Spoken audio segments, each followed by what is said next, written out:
So I was thinking, it really is a love story. Starcraft 2 is not only is it a love story, it is the greatest love story probably of all time, and I'll explain why in a minute. Let me just preface. StarCraft, I get it. I understand that it's not about the story to most players. StarCraft is about the online play, the playing against each other. That's what most people get their kicks out of. That's totally fine with me. I don't have anything against that. I just noticed while I was on YouTube and I was watching the cutscenes as they were put up of the story of Wings of Liberty, it really, really is a love story. And I want you to think about it because this is something that Blizzard does, and they do it better than pretty much every creative group in any industry. I'm talking movies, books, any industry. Blizzard does it the best. I watched all the cutscenes of the second game, and one thing that you need to understand about me while I'm explaining all of this from my point of view is StarCraft was probably the last video game that I ever played. I played it with my dad when it came out. It came out like 12, 13 years ago. I think it came out in, 1998, 99? I was about 14, 15 years old. I know it doesn't say that on my channel. It says I'm like 98 years old, but that's a joke. As I watched the story play out, it's a real simple story. It's not hard to figure out all the moments in between the cutscenes. I started to remember the story of the first game. If you think about it, Jim Raynor, he's carried a torch for this girl, Sarah Kerrigan, for 13 years. At the beginning of the game, it shows him he's sitting in a bar and he pulls out a picture of her when she was alive, or excuse me, I phrased that wrong. When she was human, and he takes a drink, and you can tell that he's depressed. You can tell that a lot's happened between the two games.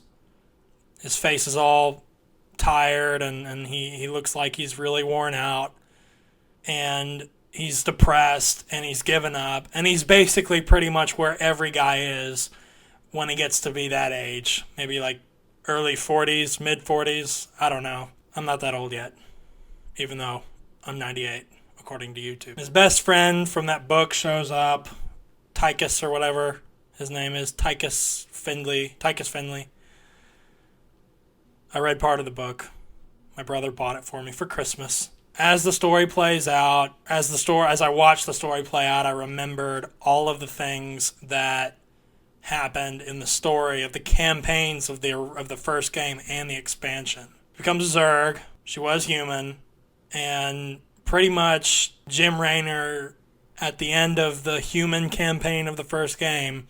See, I remember most of the things that were said. I don't know why. I just remember them. Like, he tells her not to go down to New Gettysburg. If you've seen the game, you know what I'm talking about. If you've seen the cutscenes, he tells her not to go down there. And you can tell that he likes her. From the first time they meet, you can tell that he has a crush on her. He tells her not to go down there, and she flirts with him. And I specifically remember she said, "I'm not going to let someone else be my knight in shining armor," or something like that. She goes down there. She's betrayed by Arcturus Mengsk, the villainous emperor, or human, whatever he was at the time. And Jim blames himself. He's a defeated man, and all he's doing now is he's trying to do the right thing. And he keeps getting screwed over.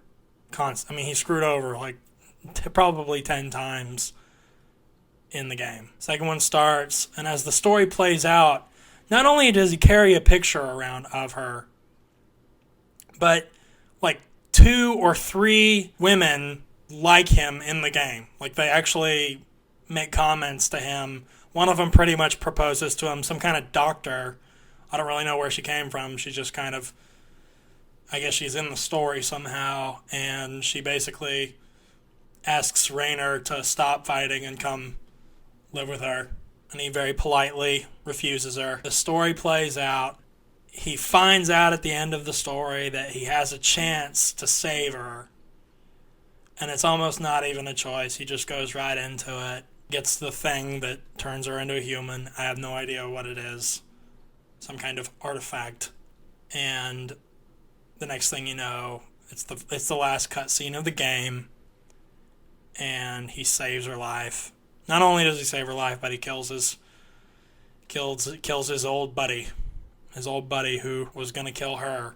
And when I talk about Blizzard, Blizzard is the best storytelling company in the world. By far, possibly in history. Because they know, deep down, every guy in his genes, all the way down to his DNA structure, wants to be that guy who suffers for a girl, rescues her from danger, and carries her off into the sunset. And not only that, but it's not just like a chick flick where you see the whole story play out over 2 hours. This thing's been going for 13 years. I don't think there's ever been a story in history that has that actual chronic nature to it, where there's an actual long story. I mean, when I say 13 years, I know that it's not actually 13 years as far as the story is concerned, but it's literally been 13 years. I'm 13 years, 14 years older now.